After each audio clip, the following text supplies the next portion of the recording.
Hello and welcome to another installment of The Persistent Rumor. My name is Chocolate Yoddah, spelled Y-O-D-D-A-H, because film studios are litigious. And with me, as always, is my heterosexual life mate, Chancleta. Chancleta, and I'm probably not going to get sued for that because I'm dope like that. How are you folks? I'm already confused.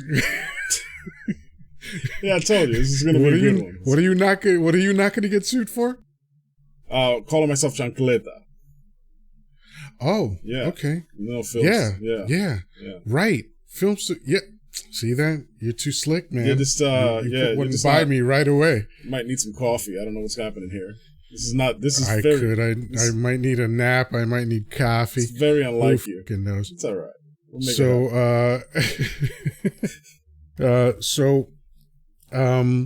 I said the last time that we spoke and recorded a session that we didn't cover shame. So I definitely would like to do that today. So go for it. This has been at the forefront for several years now. Yeah. I don't recall exactly how long, but I'm thinking 5 or so years where, fat shaming, slut shaming, it seems like the zeitgeist would have you believe that shaming is bad all the time. Mm-hmm. And so when you think of shaming, what do you think of? Typically just, embarrassment, just making you feel some sort of either embarrassment or guilt about something specifically. Whether, okay. Go ahead. And is that always bad? Is someone feeling embarrassment or shame, is that always a bad thing? No, I don't. I personally don't think so. I think it's a useful tool in society. And how so? So, for instance, if you feel ashamed for being a creep to women, you know what I'm saying? Like you're just a guy that's just, sending unsolicited pics, you don't know how to behave in front of people in general, things like that. You should feel shame, and that's a shame that, to correct your behavior so that you can sort of, fit in society, or not necessarily fit in, but be courteous to other people, Okay, so what you're describing is a tool. Now, in your scenario, is that shame self-generated, or did that come from society? It could be both. I mean, it generally comes from society because, for the most part, I think that if you get to a point where you feel shame, you may, or you do something that's shameful, you may have not had it in your, faculties to kind of realize that that was a shameful thing. But sometimes It does happen. Sometimes with experience, you start realizing, oh man, I can't believe I did that. Maybe you were drunk and then you realize, oh, I'm ashamed. I can't believe I did that. It's a very big thing in Japan. Or like when people say things like, oh, I've brought dishonor to my family, I feel shame.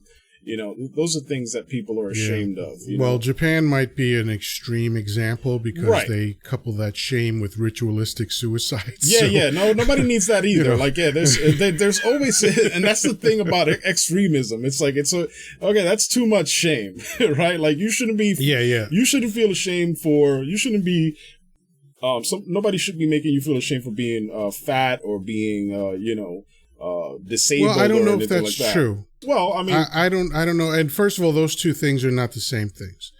Fat and disabled are not the same. I didn't say that, but I get you. No, but the way you said it sounded like you were conflating the two. So I wanted to make a point that it's important to realize that those things are not the same, right? So I think that I looked into it a little bit. I wanted to read a few articles, and it seems like psychologists overwhelmingly agree that shame can be a valuable tool. just like, I think a great analogy that I read was in the body, pain is a signal that there's a problem, right? And if you just mask the pain, you're doing yourself a disservice because you're covering up a potentially serious ailment. Right. So if America endeavors to eliminate shame, it's the same thing as, taking a pill to eliminate pain. I think it's important for societies to be able to turn to the members of that society and say what you're doing is problematic. Right.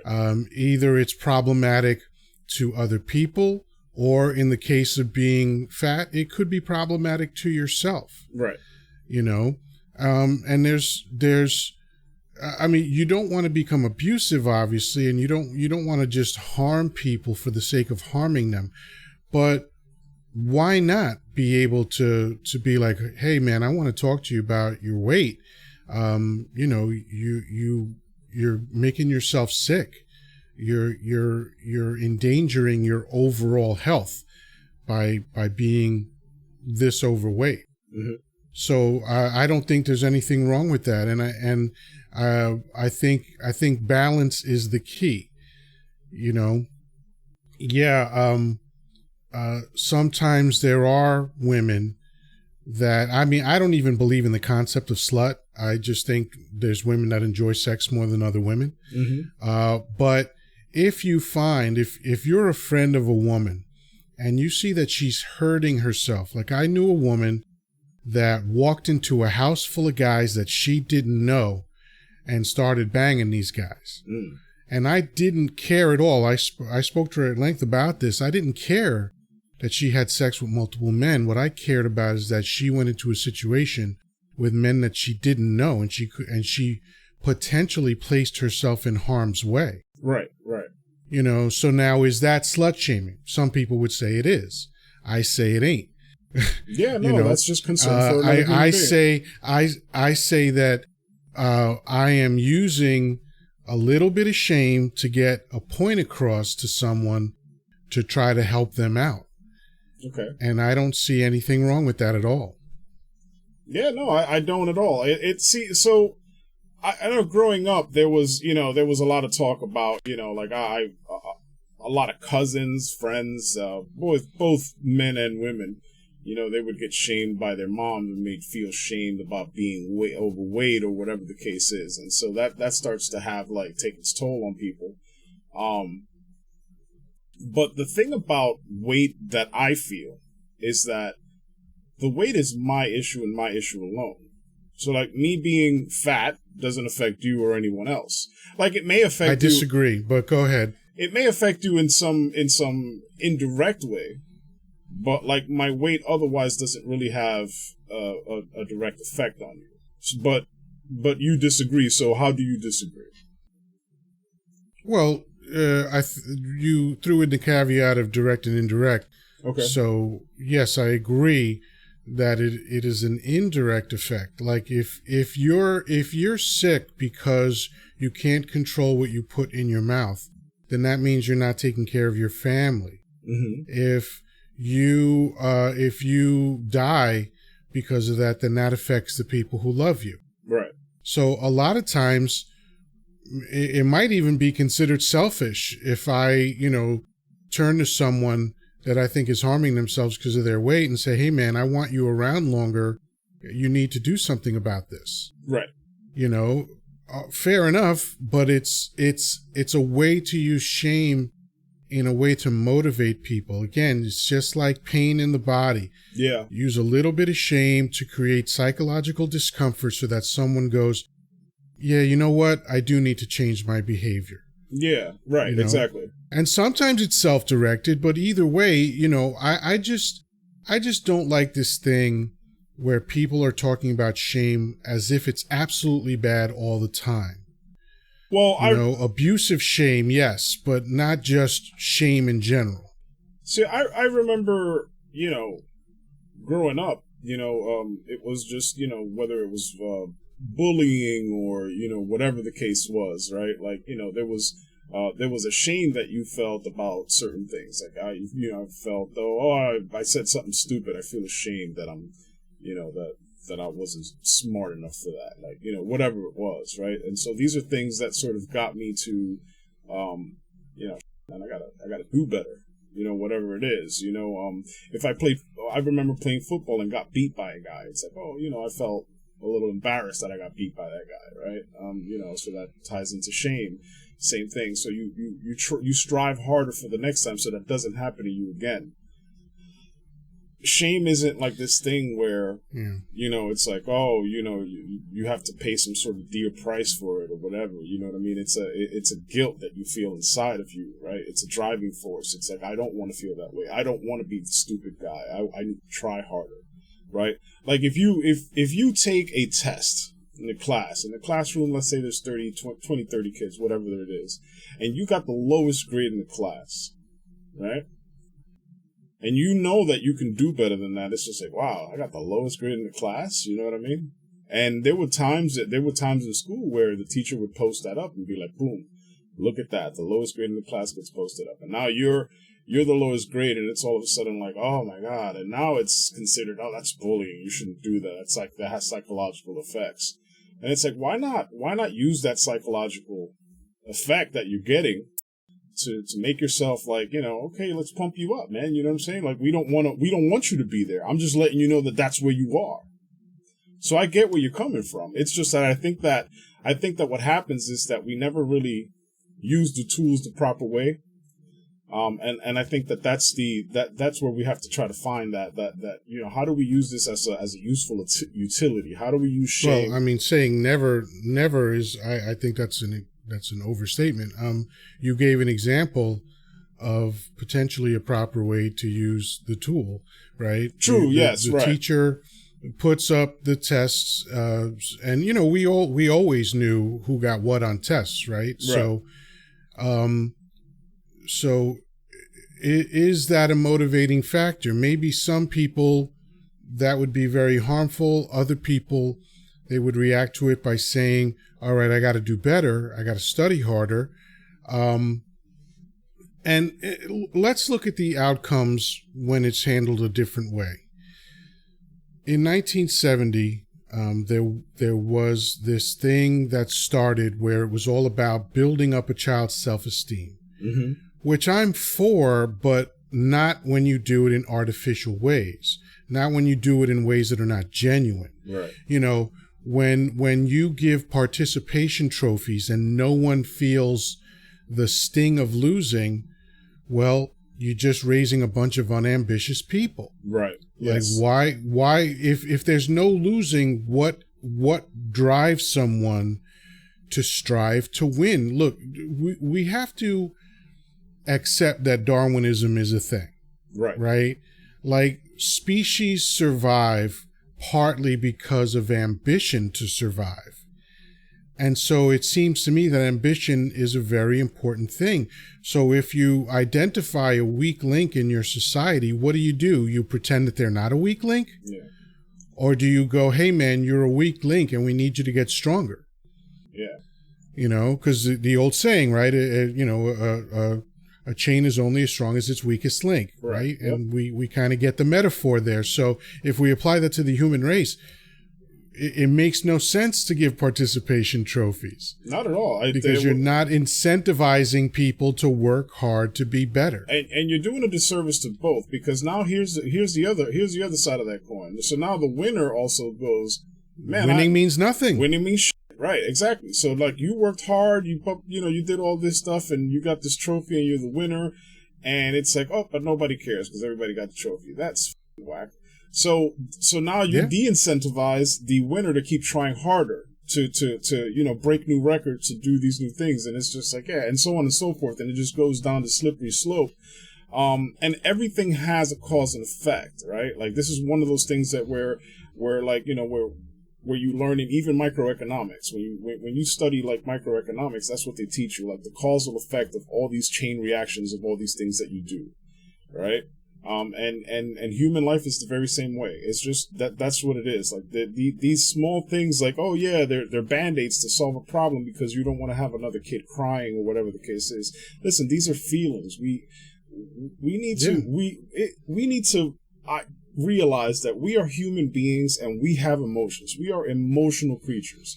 We laugh involuntarily. Like we talked about this not too long ago, where you know how beautiful laughter is, and it's just this involuntary thing that happens to a reaction that you said something, right?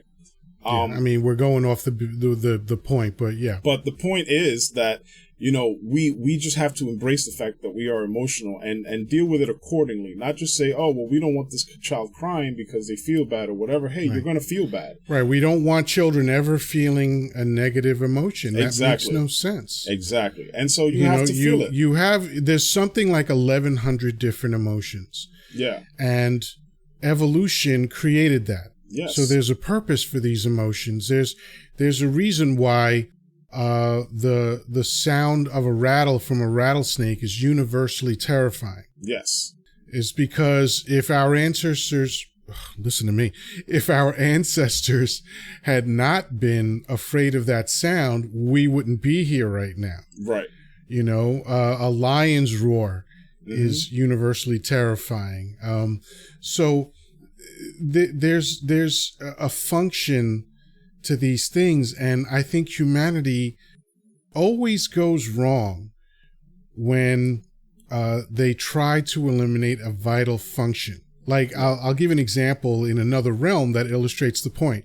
You remember? Well, you were not so young, but maybe too young to really be into it. But you remember fen-phen? Yeah. I had a doctor who tried to prescribe that to me. Okay, there you go. Yeah. So literally the first time I heard of fen-phen and that it blocked the absorption of fat from your food, I said, people are going to die. Mm-hmm. That was my first reaction. People are going to die. You're talking about a macronutrient that evolution designed. Right. Okay, designed your body to need this macronutrient. There's protein, there's carbohydrates, there's fat. Right. So you're telling me you're going to eliminate 33% of the macronutrients that your body needs? People are going to fucking die. Right. And people died, and it had to be pulled from the market. Right. So this is the same idea. Trying to eliminate a negative response to a situation is fen-phen.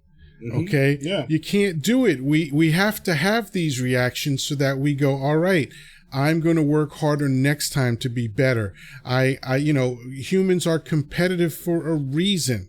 Right. You know, men compete with men, women compete with women.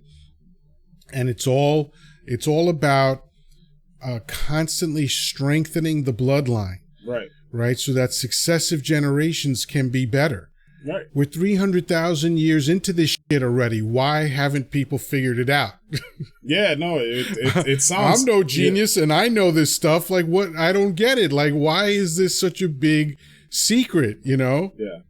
I mean, it sounds very reasonable, very, easy to deal with. You know what I mean? It's just, for some reason, not everybody's on the same page. And it's like, it's been too long at this point. And we have this information at our fingertips. So it's just, I honestly don't know what it would take to get everybody on the same page. And I don't know if society can handle that. You know? Well, information isn't knowledge.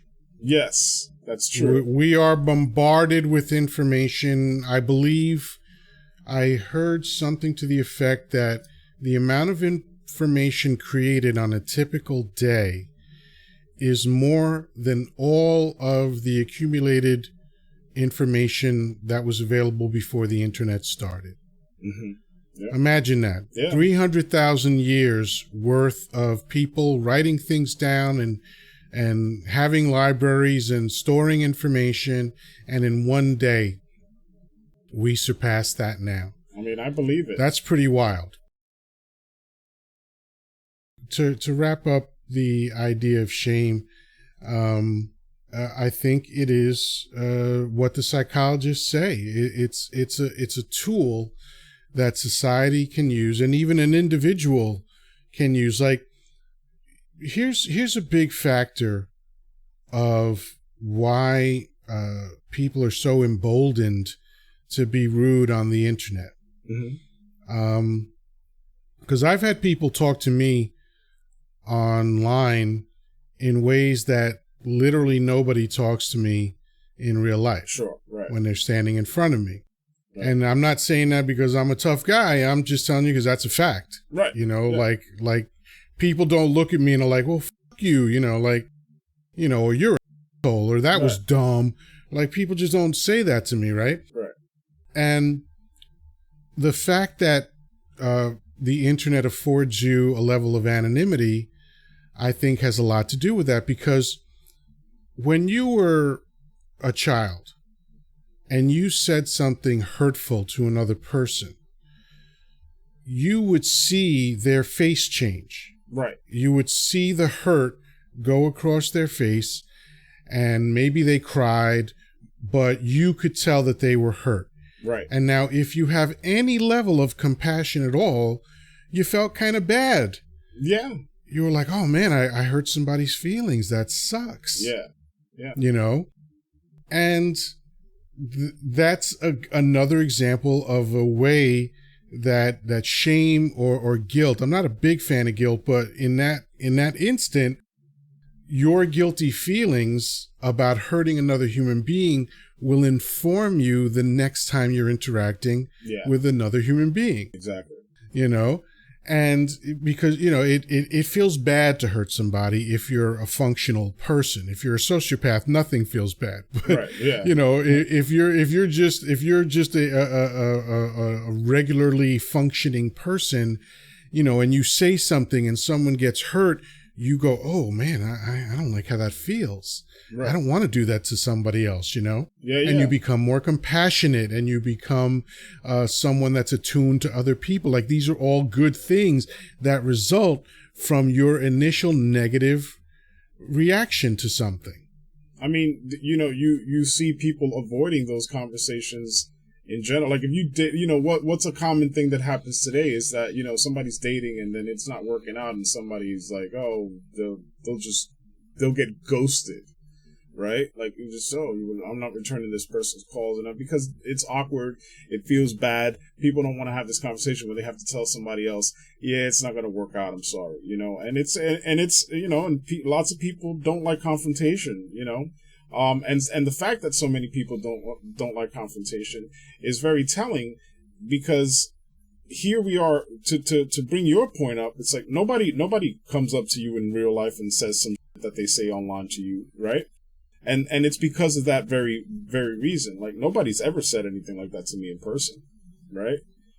Maybe somebody, like, raised their voice at best, and it wasn't anything, like, particularly, you know, mean-spirited or anything. It was just, like, somebody was frustrated or whatever. But that's as bad as it gets. But online, people lose their shit, and it's because of that. Because, like, oh, you have that anonymity, and you could just go and be the keyboard warrior of your dreams, and you feel emboldened, because, like, now you know, like, nobody's going to hit you. You're not going to see that person's feelings, like, whatever. It's a punk move. Right, exactly. You know, and I call out dudes every time they do it. Yeah. And I explain to them, I'm like, you wouldn't be saying that if you were standing in front of me. Right. And I again, if it ever happens, then I'll be wrong about that, but it just never happens. Right. People in confrontation with me don't talk to me that way. Mm-hmm. I guess I just don't look like the kind of person that you should talk to that way. But whatever it is, it just doesn't happen. Yeah. Right. So I'll, and here's the interesting thing. No one ever argues with me about that. Mm-hmm. If I say, oh yeah, you're just a typical internet tough guy, you wouldn't say that if you were in front of me. Nobody comes back and says, yeah, I would. Right. You know. Because I'll ante it up. I'm like, okay, tell me where you are. I will get on the next plane to you. Yeah. And I'll come empty-handed, and I'll stand in front of you, and I want you to keep this same energy and say that to my face, please. Yeah. I've no one's ever taken me up on that offer. I will come out of pocket to jump on a plane just to see your face. Listen, I've had clients that talk to me a certain way over the phone, right? Right. And, like they were frustrated at something that happened. Nothing I did in particular, but I was just the guy who answered the phone. And they were yelling and moaning and, just talking at me in a way where it's like, boy, psh. And, and then the next thing is like, you know what, I'll be there tomorrow. We'll figure this out. I am sorry for the inconvenience or whatever. And then when I get up to them, because they don't know who they're talking to. So I get up to them and I shake their hand. The demeanor changes immediately upon sight, and it's happened every single time that I've had that incident happen a handful of times. And every single time it worked out exactly the same way. No matter what it was, the guy's demeanor changes. Because it's different. I'm going to approach you now. And now you see, look. Because they're punks. Yeah. They're and punks. listen, and granted, I'm a big guy, right? So like, like, oh, you know what I mean? I didn't realize that this guy was so big or whatever the case may be. That may cause it. That may be part of the problem as well. Of course it is, but it's a punk move. Yeah. Listen, my default is to give everybody respect. Right. And I respect everyone until they give me a reason not to respect them. Yeah. So if you're going to talk to somebody, what happens if you see him one day? I had this happen in Brooklyn. This guy popped off via email for no reason. I sent out a mass email and he responded badly to it and just decided to be all insulting. And I was like, who the f*** are you talking to? Like, are you crazy? And I ran into him at an event and I walked right up to him and I said, oh, you're the one that said so-and-so to me. And he was like, well, I was like, no. I want you to be that guy from the email right now. Right. I want you to talk to me the way you talk to me in the email. Yeah. Come on. I'm standing in front of you. I'm just a few inches from you. Give me that same energy. Right. And of course he didn't. He hemmed and hawed and almost his pants, and I said to him, if you ever talk to me again, in that way, we're going to have a serious problem and I ain't going to talk to you the next time I see you. Right. And, whatever, maybe that was over the top. I don't care. But, I got to let people know, like, hey, man, this ain't a joke. I was raised in a place and you were raised in a place where we saw the consequence of disrespect. Yeah. And we saw it in life and death situations. Yeah. Okay. The consequence of disrespect is not bull where we came from. Yeah. It's real. People die if they disrespect the wrong person. Yeah. So I've always kept that with me. And that's I always give people respect. And if you prove that you're not worthy of that respect, that's a different story. But I'm not going to come out of the side of my neck just because I think I'm safe. That's what punks do. Right. Yeah.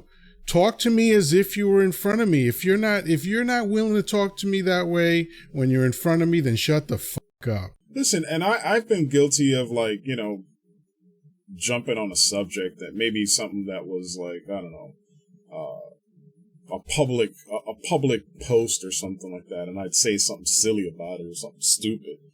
But to insult somebody directly, right? Like I would never insult somebody directly unless you deserved it or whatever, right? Like, and that's just it. Like I feel the same way you did. I've walked down these streets here. And I've seen people get stomped out for whatever reason. Hey, listen, that's not mine. That's not something I got to deal with. So I'm just walk the other way, right? Because it's like, what am I supposed to do, right? That guy could have been acting up. You know what I mean? I've seen dudes get like hit with a chair, like a chair broken on them on a club. People pulling out guns and shit, and it's usually over some disrespectful shit. Like you bump into somebody and then decide to double down and just go. You got hit. You know what I'm saying? Like instead of just saying, "Ooh, I apologize." Hey, listen. When I bump into somebody, I'm a big dude, and I bump into somebody. It's like, "Ooh, my bad. I'm sorry." You know what I mean? Can I buy you a drink? Like I've spilled people's drink. I'm like, let me buy you another drink. I'm really sorry about that. It's just a humbleness for me. It's like, yo, listen. I know that I'm a big guy. I'm sometimes clumsy, whatever. I'm gonna hit people and like that, and it's cool. You know what I mean? And when I hit people, I gotta assume that it's usually more than a bump, like to some people, because it's like, it's like, oh man, I got startled. This big dude just bumped into me, so I apologize. I don't care if it was his fault. I don't care if it was my fault. I just, hey, listen, I wasn't paying attention to where I was going. You know what I mean? Unless the dude blatantly just like try to bump into me, that's it. But if I don't know whether it was my fault or his fault, or I just assume it was my fault, hey, here you go, that's what it is. Because that's just respect. You know what I mean? And I never had an issue, because I always have that in the forefront of my mind, that this is like, I'm gonna always just give you a blank, we're gonna start with a clean slate, and respect is on the forefront. And that's it. And you're never gonna have any problems as long as you have that going on. And it's just like, look, like, when it's a whole lot different when you're behind your keyboard, or I see you in the parking lot. You know what I mean? If you trigger fingers turn into Twitter fingers. Yeah, right, exactly. And so now what happens? Well, I didn't want to interrupt you earlier, but you used a non-word humbleness instead of the word humility. Humility. If you ever do that again, listen. It's been a long day, and you're just gonna have to deal with that. All right. Not 24 hours like everybody else's day. No, it's just nobody's day is 24 hours. So shut up. What do you mean? Everybody's day is 24 hours. What are you talking about? The days are 24 hours. My day started. Yeah, that's what I said. All right, I'm gonna leave this go. That's a whole different show.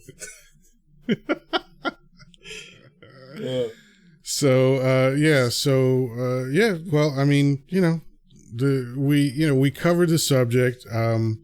Like you, I believe that there is a usefulness for shame. Yeah. Not so much guilt for me, but I mean, think about this: the public square, where I didn't verify this, but one theory of where the word came from was it is an acronym for the sentence "for unlawful carnal knowledge," and they used to write, FK, in the town square where they put people in the lock and stock, their head through the hole and their hands through the hole, Yeah. And they would be out there, and the sign would say "for unlawful carnal knowledge," but that was a way to use shame. Like, I mean, it's about a bullshit thing, two consenting adults having sex. That really isn't a problem. But if you, during the days where it was all about, Elizabethan prudishness and all that stuff, sure. That was a big deal. Yep. It's still too big a deal now, in my opinion. Like, why do we got to trot people in front of a microphone for them to apologize for fucking somebody? Like, just, we didn't hire you about that. Like, you're a senator or you're a business person or whatever it is, a president. We hired you to run. We're not, nobody, like, I don't care. Like, if your wife has an issue with it, that's her issue. If your daughter has an issue with it, that's her issue. I get it. But why do we care? Right. Why does anybody else care about that kind of thing? Oh, you had sex with someone that wasn't your wife? I don't care. Right. Yeah. I really don't care. In the case, the only time where it was like an issue to me is just like from like when that governor of New York, Eliot Spitzer, I believe. Eliot Spitzer got caught, but then it was just like the big thing. Like, originally I was just like, so what? He the hooker, and then it was like, yeah, but he used tax dollars to pay for it. It was like, oh, okay, that's government funds and transportation and all that stuff. Yeah, so and then that's one of those things where it's like, oh, okay, well that's but you keep. And plus, again, he was a typical crusader. These guys that preach family values and morality, they're the ones that usually are doing this wild. It's the same thing with the guys that are going off the handle about, the gays are gonna take over or whatever. Like, it's like, you're probably a closeted gay guy. You know what I mean? Like, it happens way too often. 100% of the time. Yeah, it's almost always the case. It's like these guys, especially the ones that are like really adamant about it. It's like, oh man, Like, the more you are in public screaming about the evils of homosexuality, the more I know that you're trying to scream out your own gay. You're projecting, brother. Yeah, like it's like just you are trying to shout the gay out. Just go buy a pair of Doc Martens and just live your truth. You know, bro. Like, it's latent homosexuality. Yeah, and I feel terrible for these people that they live in a society that judges homosexuality that so much that they cannot be who they really are, and then overcompensate by lashing out at homosexuals. It must be the worst existence, mentally speaking. It's cringeworthy. I just don't know how they do that. But it's happened so often. It's an unblemished record. Like, if there's a dude on television talking about how, God hates or homosexuality is wrong or whatever, it is 100% certain that this guy is gay. And I don't even care that he's gay. I care that he's a fucking hypocrite and that he's doing harm to people with this evil rhetoric. It's terrible, man. It's just terrible. Like this idea that, like, because what you're ultimately doing is stripping happiness out of, or potential happiness out of somebody's life. This idea that the way that you live is the only correct way to live is so bizarre to me, because it's like there's so many different cultures. So this planet is so big, and there's so many different things that people can do. And for you to just have this idea in your head that the way that you live is the correct way to live and everybody should be doing it that way is just so self-centered. It's just so many things. Yeah. It's grandiosity. Yeah. It's egotism. It's so many things. And the one thing that it absolutely is 100% wrong. Correct. There have been 150 billion people roughly that have crossed planet Earth. Mm-hmm. Not one of them lived the same life. That's a fact. That's right. Okay. And it doesn't matter if people lived in the same house.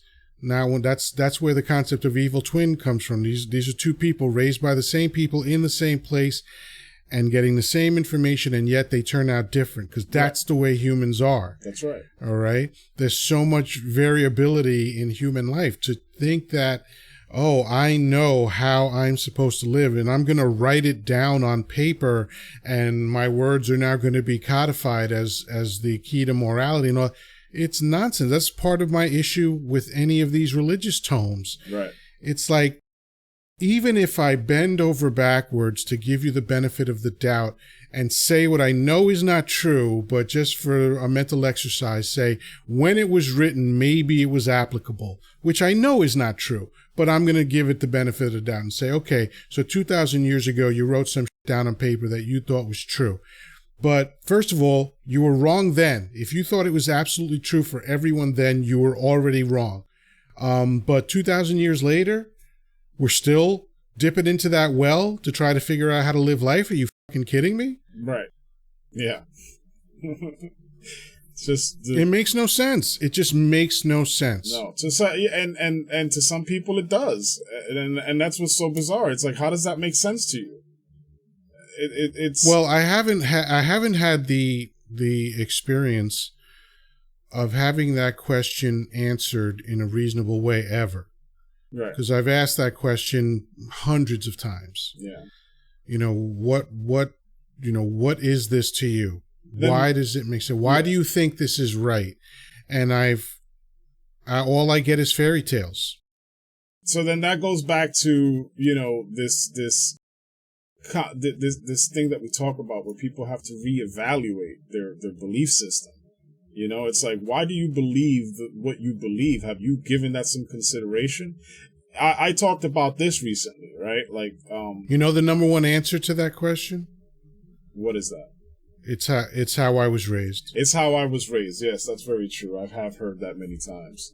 That is the laziest fucking answer to that question. Yeah, that's just you're not taking any ownership. You're not taking any ownership at all. Yeah, at all. No responsibility, no accountability. Oh, other people told me this shit, so That's how I do it. Yeah. This is just the way I was There's raised. no potential for people giving you, not that it's wrong to flip hamburgers, but it's like your parents flipped hamburgers. Why do you think that what they said was fucking brilliant? Right. Not that it couldn't be. I don't want to throw, too far a net here, but that's a clumsy metaphor. But anyway, I'm gonna let it slide, bro. I don't want to judge people for what they do for a living, but but to just assume that the information that came from your parents was infallible is just as silly as assuming that information that comes from an ancient text is infallible. Right. Yeah. Listen, I got into a discussion a while back about, sleep compatibility in terms of dating, right? Like, Did you say sleep compatibility? Yeah. This is just my thing. This isn't this isn't like a scientific term. So sleep compatibility, right? Like, for instance... Scientifical. Okay. Scientifical. Whatever, bro. We're moving on. So, let me describe this. So we have sleep compatibility. Like, for instance, my wife, I sleep in a way where I don't like to be, like, touched or cuddled with when I'm sleeping. Like, if we're in bed and we're just talking or whatever, you wanna be the big spoon or the little spoon or whatever, we would cuddle, that's fine. But when it's bedtime and it's time for me to just get some rest, I'm gonna turn right over. I'm gonna put my blanket, and I'm gonna have my own blanket. And I don't want, and you go to your side. Moreover, I'm a big fan of the idea of having, if you're married, having separate bedrooms. And when I bring that up, so many times they say, what do you mean separate bedrooms? Like, blah, blah, blah, blah. I was like, listen, this is just a compromise. If it were up to me, I'd say we buy like separate homes. But, I ain't balling like that. You know what I'm saying? So, like, we're going to live in the same house, but I'd like to have a fucking second bedroom. And here's the thing. It's peace of mind. In fact, I think everybody in the house should be sleeping in separate rooms, or at the very least, in separate beds. Like, nobody should be sleeping with anybody. Like, I have a preference when I sleep. I like certain blankets. I like my bed to feel a certain way. Like, if I'm buying a big-ass bed, and so now I gotta make a compromise, because it's like, well, this is what my wife wants, and this is what I want. And so now we gotta meet in the middle. We gotta buy this stupid, really expensive bed that's like $5,000, so you can adjust your side or I'll adjust my side, and et cetera, et cetera. And then we have to take into consideration, it's like, oh, well, this bed makes noise, so if you lay on your side and your spouse is asleep, you're going to wake them up. All the, like, motion transfer. So you have to take all of these things into account, and just like, why can't I just buy the bed that I want, put it in a room for myself, and then I just go to bed. When I wake up, I'm not bothering anybody, I get ready for work, I'm good to go. It's like, hey, I think that'll resolve a lot of issues in a home. At least for me, it will. And with many people that I've spoken to, I'm like, man, based on what you're telling me, this makes a lot of sense. But because you've never reevaluated that idea, you're just stuck doing what you know to be done. You've seen for your whole life, oh, your parents slept together in a room. You got married. You didn't make a decision about where you're going to sleep or any of that stuff. You just decided this is the master bedroom. We're going to buy a bed and that's where we're going to sleep, and that's that. You never... did anybody reevaluate that? Did anybody really have a discussion about that? I think we should have separate beds. No. It's from fucking frontier days where they had small houses or something like whatever that. Whatever it is. It's just like, all right, cool. Well, we're going to be...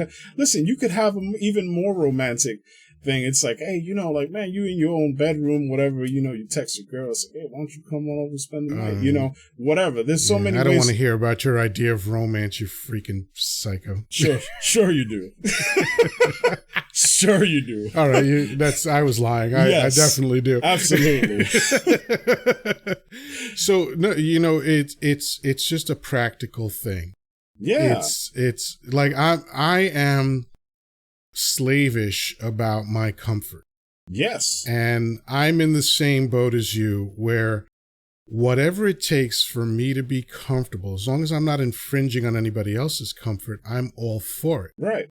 you know, and if it's 2 bedrooms or even 2 beds, like, you know, in the show I Love Lucy, Lucy and Desi did not sleep, or Lucy and Ricky actually did not sleep in the same bed. They had 2 twin beds that were separated by a table. Right. You know, and I bet you that those people slept beautifully. Yeah.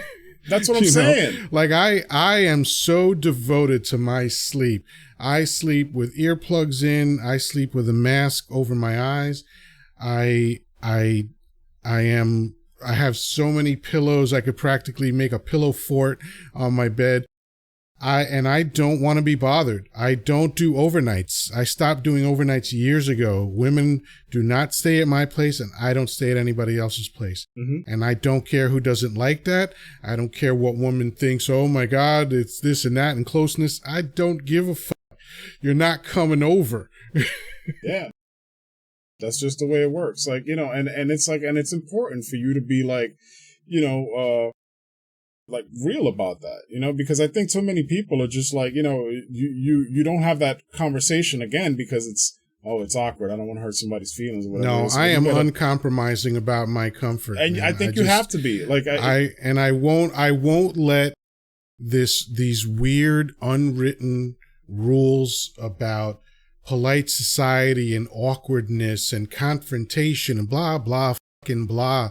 I'm not letting that interfere with my happiness. That's right. And once I became kind of real committed to that idea, my life improved. Yeah. It really did. Like, I don't go anywhere I don't want to go.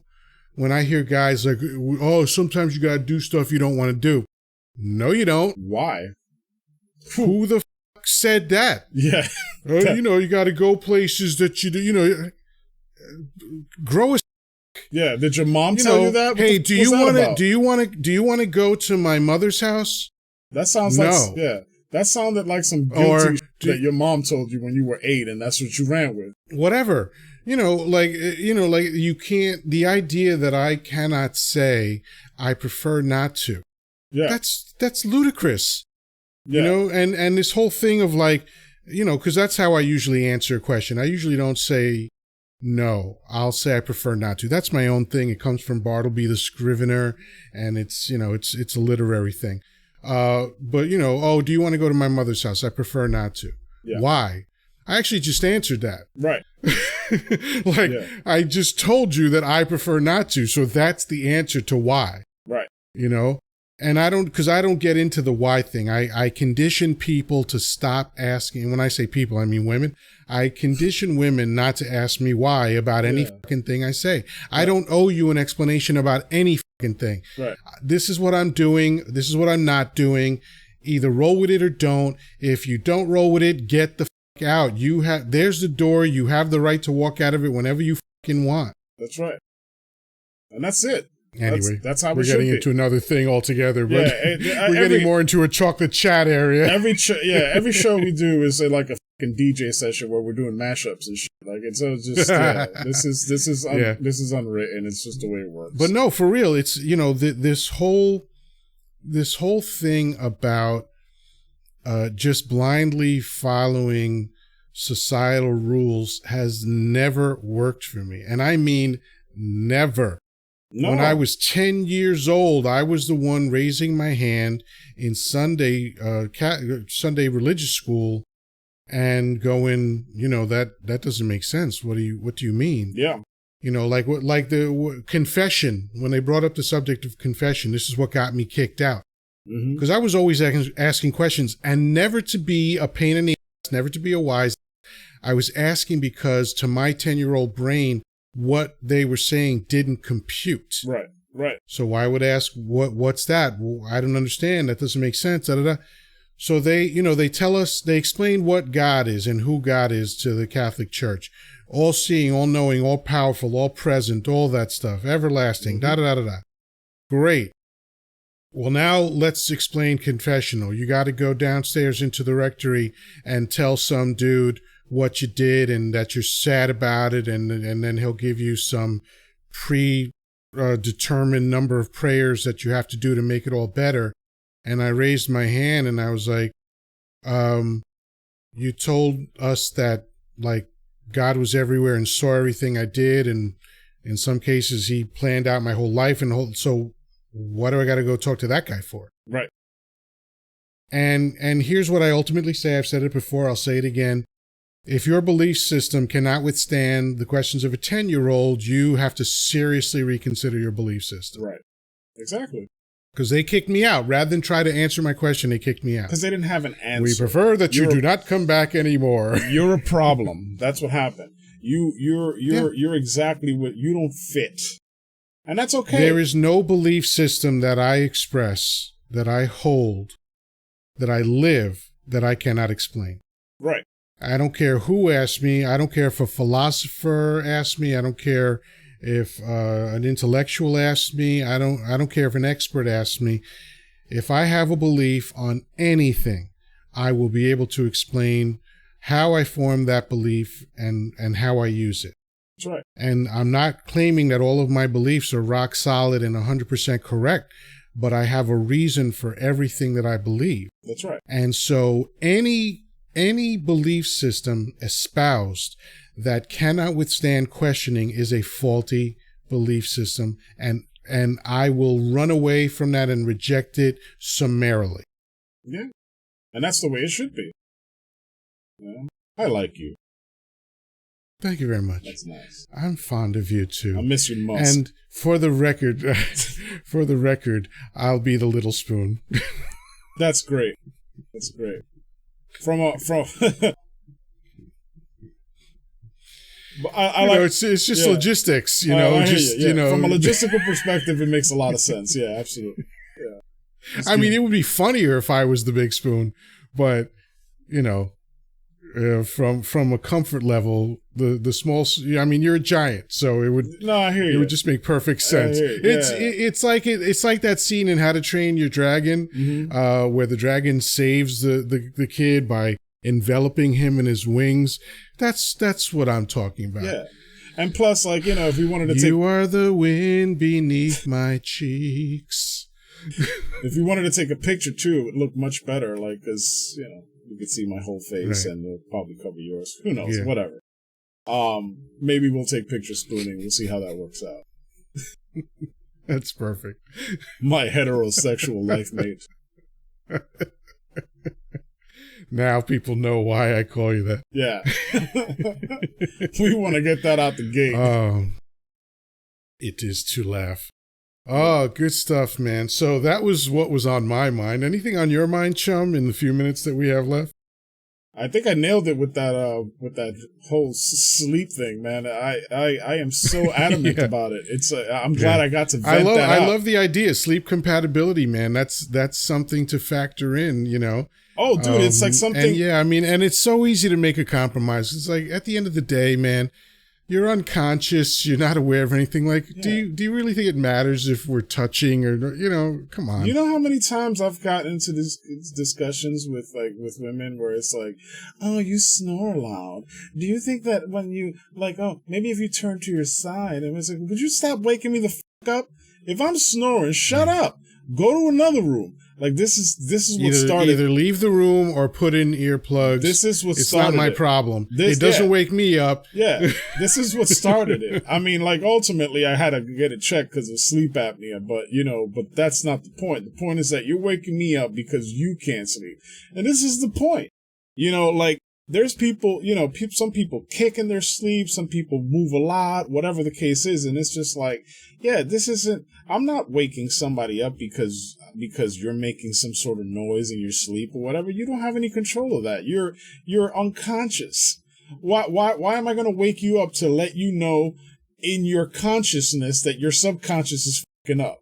Why would I do that? How are you going to correct that? Are you going to fix that tonight? You're not. Right. Right? And then once you get diagnosed with sleep apnea, it's like, hey, just so you know, every night that you woke me up for the inconvenience of snoring, I was dying. Yeah. Yeah, I told that to my wife one time. I was like, yeah, that's it. You may have saved my selfish. Yeah.